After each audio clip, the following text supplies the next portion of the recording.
Sir इन लोगों को आपसे प्रेरणा मिलती है, वो कवि बनना चाहते हैं या जीवन में कुछ बेहतर करना चाहते हैं। वैसे छात्रों को, ऐसे युवाओं को अगर 3 शब्दों में अगर आपको संदेश देना हो, जिससे वो अपने जीवन को उतार लें और जीवन को बेहतर कर सकें, वैसे 3 क्या रीज़न होंगे, 3 शब्द क्या होंगे, जिनको उनको अपने जीवन में उतारना चाहिए? हाँ, देखिए 3 शब्द में अगर मैं बात करूं कि उनको ऐसा क्या करना चाहिए जो अपने जीवन में उतारना चाहिए, तो पहली चीज सपना देखना आना चाहिए।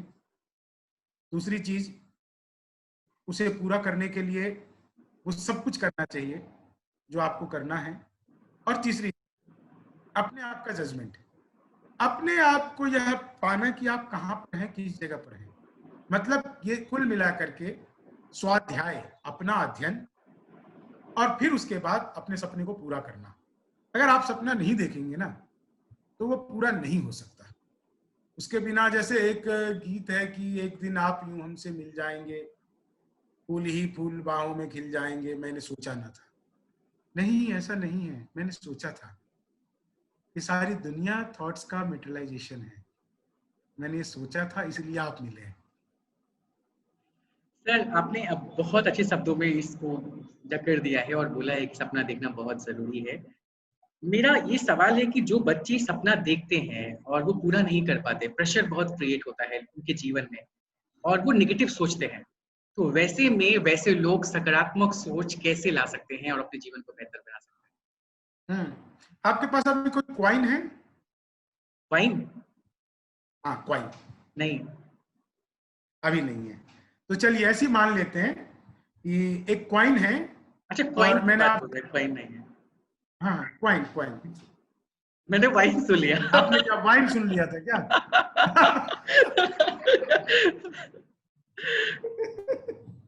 मेरे पास होगा। देखिए एक्चुअली क्या है, मैं ऐसे आपको समझाऊं। आप कोई क्वाइन लीजिएगा, जो भी देख रहे हैं बच्चे वो, और उसको टॉस करिएगा। टॉस करके आप विश करिएगा कि आपको हेड चाहिए या टेल। जब आप उसको देखेंगे और आपने जो मांगा अगर वो आ गया, तो बस आप उस हेड को लेने की कोशिश करिएगा। सिर्फ हेड लेना है।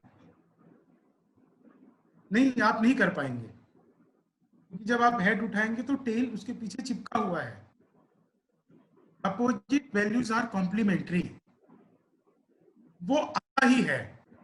नकारात्मकता जीवन का एक हिस्सा है। आपको मैं ये कहूं कि आप नकारात्मक मत होइए, तो मुझ जैसा बड़ा बेवकूफ कुछ नहीं होगा, क्योंकि होते हैं। मैं भी होता हूं, आप भी होते हैं, सब होते हैं। नकारात्मकता जीवन का एक हिस्सा है, लेकिन उस नकारात्मकता से अपने आप को बाहर लाना, यही जीवन का सच्चा किस्सा है। अपने आप को आप कैसे बाहर लाते हैं, उसका एक बहुत सारा आसान तरीका है, बहुत ही आसान तरीका। एक बार जहां पर आप खड़े हैं, वहां से पीछे मुड़ के देखिए, तो आपको समझ में आएगा कि आपसे बहुत सारे लोग ऐसे हैं जो बहुत दयनीय। मैं आपको अपनी एक कहानी बताऊं।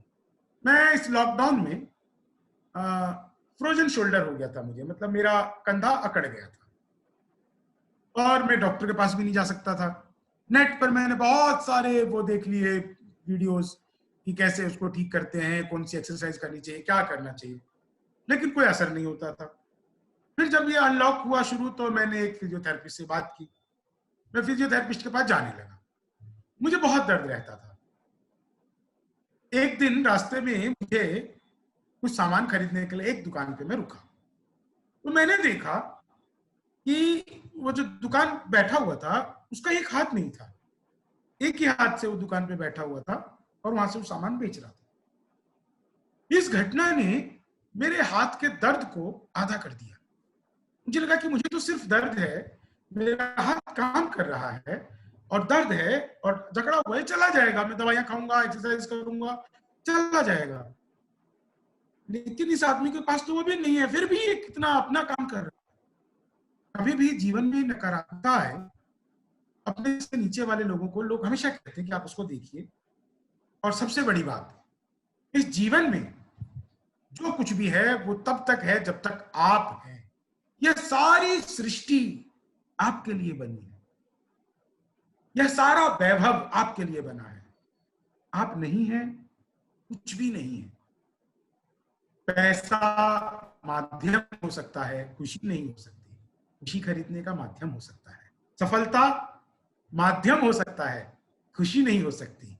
मैंने ऐसे बहुत सारे लोगों को देखा है, आपने भी देखा होगा, जो आईआईटी कंप्लीट करेंगे बाद में लॉ पढ़ने लग जाते हैं, जो आईआईटी कंप्लीट करेंगे बाद में सिविल सर्विस में की तैयारी के लिए कुछ और सब्जेक्ट ले लेते हैं, क्योंकि सफलता के पैमाने कुछ आपको अपने आप से भीतर पता होना चाहिए कि आप क्या चाहते हैं। बस लगे रहिए। आज तक आयुष मुझे एक कहानी बताइए, एक सिंगल कहानी जिसमें कोई आदमी लगातार प्रयास कर रहा था और वो सफल नहीं हुआ। ऐसी कोई कहानी नहीं है सर। कोई कहानी नहीं है। और आप सचिन तेंदुलकर से बात करिए, लता जी से बात करिए, बिल गेट्स से बात करिए, सबकी एक बात बहुत कॉमन होगी। उनसे पूछिएगा कि आप यहां तक कैसे आए, तो आपको कहेंगे मैंने अपने दिल की आवाज सुनी। सबकी ये बात कॉमन होगी, यस, अपने दिल की आवाज को सुनिए। और ये दुनिया तो बनावट है भाई, ऐसे ही ईश्वर ने बना दिया है, उसमें हमने अर्थव्यवस्था जुटा दी है। ईश्वर ने सृष्टि बनाई, हमने व्यवस्था, और उस व्यवस्था में हम अपने आप को कितना उलझे रहोगे, कब तक उलझे रहोगे। सारी चीजें करो, भीतर शांत रहो, उसके लिए कुछ नहीं करना। आप हैं, इतना ही बहुत है। अपने आप से प्यार करें, अपने आप को साथी बनाएं, अपने आप को संगी बनाएं। अगर हम ऐसा कर लेते हैं तो बस आप मान के चलिए कि नकारात्मकता आएगी, लेकिन वो सकारात्मक भाव देकर जाए। मेरा ये आखिरी सवाल है, अगर आप कभी नहीं होते तो क्या होते, और जाते जाते कोई एक कविता सबके लिए।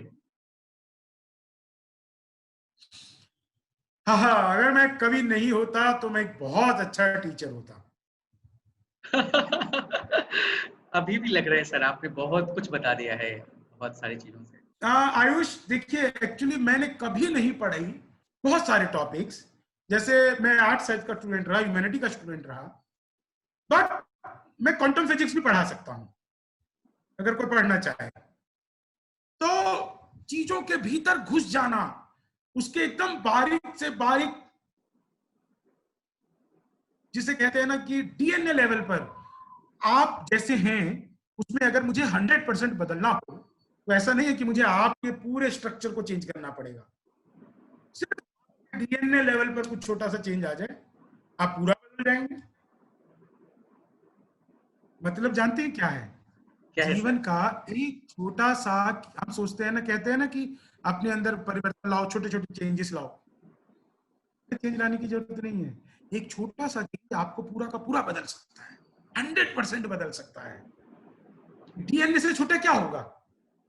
हमारे शरीर में से छोटा कुछ होता ही नहीं, कोई संरचना नहीं होती। जो हम अमीबा के लेवल पर जाते हैं, अमीबा के लेवल पर जाते हैं, तो उसमें भी डीएनए के कई सारे पार्टिकल्स जुड़े रहते हैं, उसमें भी डीएनए अपने ऑर्बिट पर घूमता रहता है।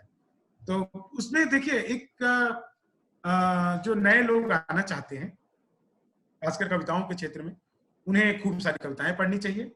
उन लोगों के काम को आसान करने के लिए मैंने एक वर्कशॉप डिजाइन किया है 22 एपिसोड का, जिसके अंदर में ग्रामर को खासकर, क्योंकि देखिए कविताएं तो आपने भी शुरू की थी, अभी जब कवि सम्मेलन इसका शुरू किया था आपने बताने yes sir, yes sir, yes sir. तो भाव तो बहुत अच्छे लाए थे, लेकिन अगर आप उसको दोबारा पढ़ेंगे तो उसके अंदर में व्याकरण की कई सारी अशुद्धियां थी। परिपक्वता एक चीज होती है, कविता दिल का विषय है, लेकिन लेखन दिमाग का विषय है। उस दिमाग के लेखन के विषय के कारण आपको ये जानना चाहिए कि मात्राएं कैसे फिट करते हैं, छोटी मात्रा बड़ी मात्रा क्या होती है, स्वर और व्यंजन क्या होते हैं, मात्राओं की गिनती कैसे की जाती है, गीत गजल लिखते हैं तो फर्क क्या है गीत गजल में, मुक्त छंद और छंद मुक्त में क्या फर्क है। हम कहते हैं कि हम एक मुक्त छंद की कविता पढ़ रहे हैं, और हम कहते हैं कि हम छंद मुक्त कविता पढ़ रहे हैं। छंद मुक्त और मुक्त छंद के बीच का फर्क क्या है?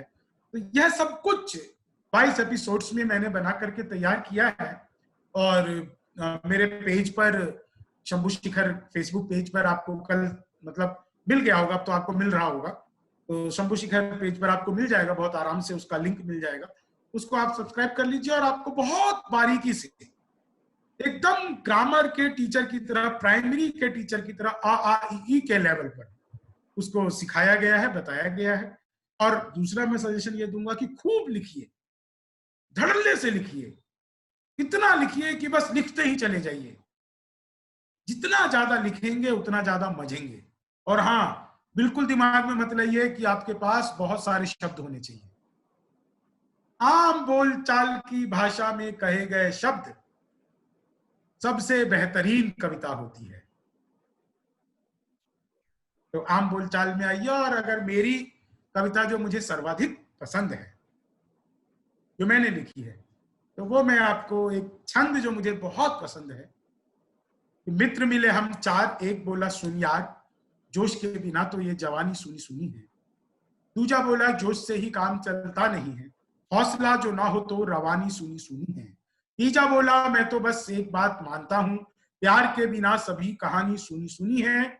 मैंने कहा प्यार जोश हौसला सही है, पर हंसी ना हो तो ये जिंदगानी सुनी सुनी है। हंसी ना हो तो ये जिंदगानी सुनी सुनी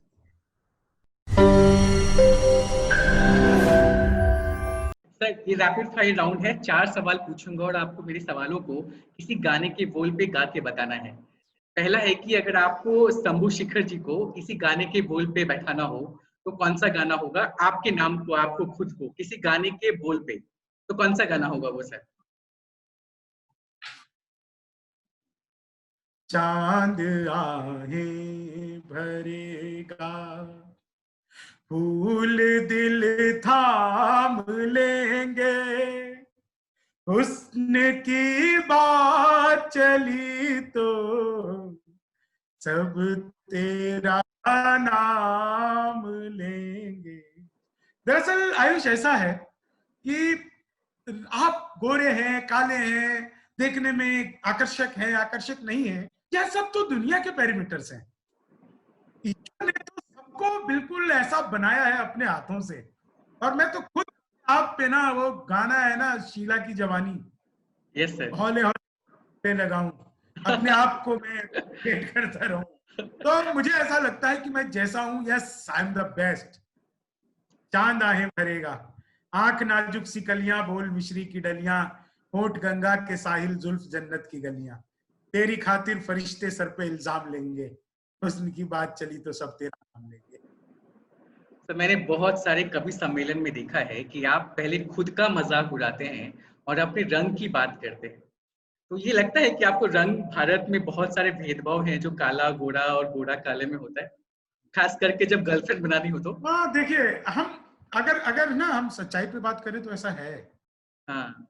हम ही आदर्शवादी में यह बात करते रहे कि नहीं नहीं ऐसा नहीं है। बहुत सारे ऐसे देखने को मिलता है कि लोग इस बैरिकेड्स को तोड़ते हैं, टूट जाते हैं, लेकिन है ऐसा। हम भी अभी भी, मतलब अगर हम अपने इंडियंस लोग बात करें, तो हम लोग कई बार साउथ अफ्रीकन को देखकर कई तरह के, मतलब उनके रंग को लेकर के, उनके शक्ल को लेकर के, उनके बालों को लेकर के गुंगाले होते हैं, हम मजाक उड़ाने लगते हैं।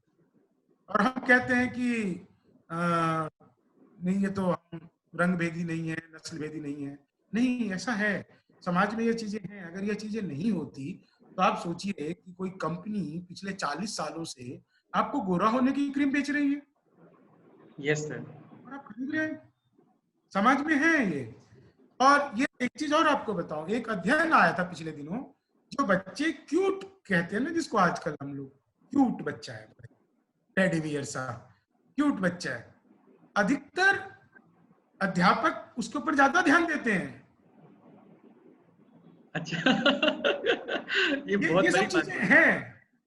सर। जी। दूसरा सवाल मेरा। तो खैर कोई नहीं। जी। हाँ सर, बोलिए बोलिए बोलिए, आप कुछ बोल रहे थे। हाँ, मैं ये कह रहा था कि कोई बात नहीं, ये सब चीजें हैं, लेकिन इससे कोई बात नहीं। इन सब चीजों से डरना घबराना नहीं है। आई एम द बेस्ट, आपसे बेहतर दुनिया में और कुछ नहीं है। ये भगवान ने हाथ बनाया है, मुझे ऐसा लगता है इससे बड़ी ब्लेसिंग और कुछ नहीं है। सबसे बढ़िया है। अपने आप को आशीर्वाद दीजिए, अपने बालों को सहला लीजिए, अपने आप को झाड़ पोछ लीजिए, किसी से हैंड शेक कर लीजिए, किसी को हाथ मिला के कहिए आई बिलोंग टू यू। इससे बेहतर और कुछ नहीं है। सर, मेरा दूसरा सवाल है कि अगर आपको अपनी यात्रा को मधुबनी से दिल्ली तक, अभी तक की सफर को किसी गाने के बोल पे बताना हो, तो कौन सा गाना होगा? गा के बताना है सर। मुसाफिर हूँ यारों, ना घर है ना ठिकाना, मुझे चलते जाना है, बस चलते जाना। जी सर, आपके जो गुरुजन हैं, जिसको आप मानते हैं, जिससे आपने सीखा है, चाहे वो व्यक्तिगत रूप में या किताबों से, वैसे गुरुजनों को अगर किसी गाने के बोल पे बैठाना हो तो कौन सा गाना होगा? और आपको मैं बताऊं, मुझे पता था कि आप यही सवाल पूछोगे, ये पता था आपको? और मेरे दिमाग में गाना भी आ गया था।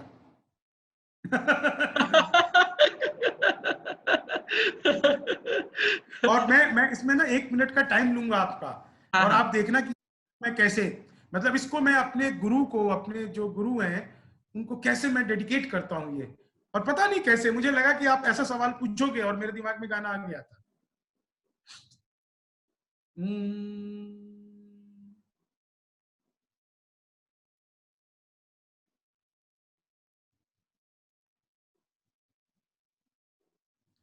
हाँ, ये गाना देखिए, अभी बात करते करते स्किप हो गया, और गाना वो मेरे माइंड में चल रहा था, और वो गाना है, मुझे छू रही है तेरी गर्म सांसें, मेरे रात और दिन महकने लगे हैं।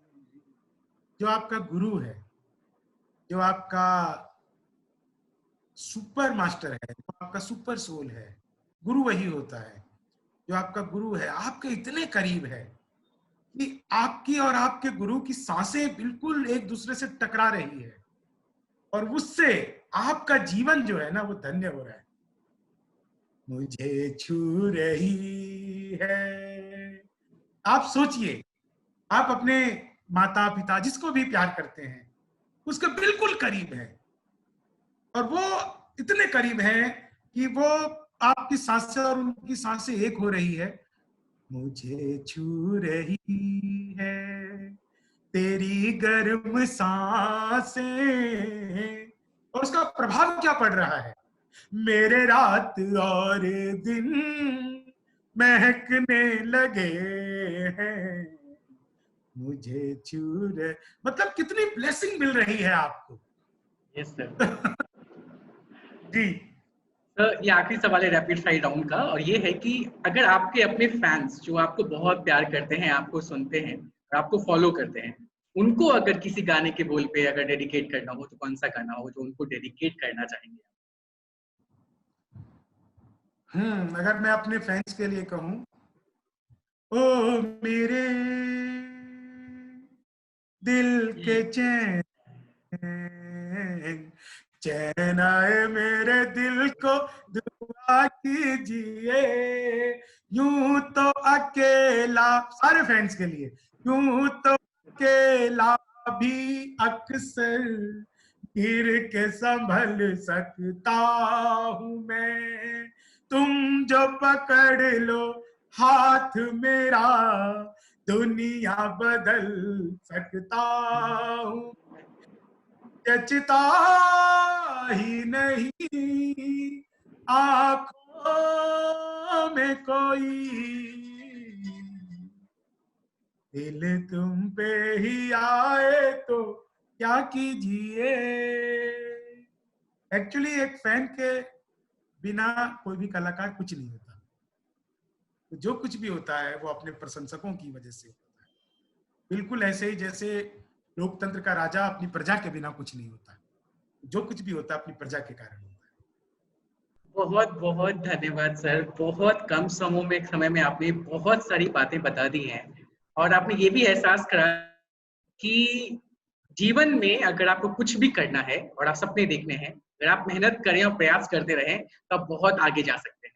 तो आपने इतना समय दिया, और जो आपने अभी अभी लोगों को बोला है कि आपने कविताएं का जो एपिसोड शुरू किया है 22, मैं जरूर उसको ज्वाइन करना चाहूंगा, और अपनी साइड से सभी लोगों को भी बोलूंगा कि आप ज्वाइन कीजिए, क्योंकि सीखना बहुत जरूरी है आगे बढ़ने के लिए।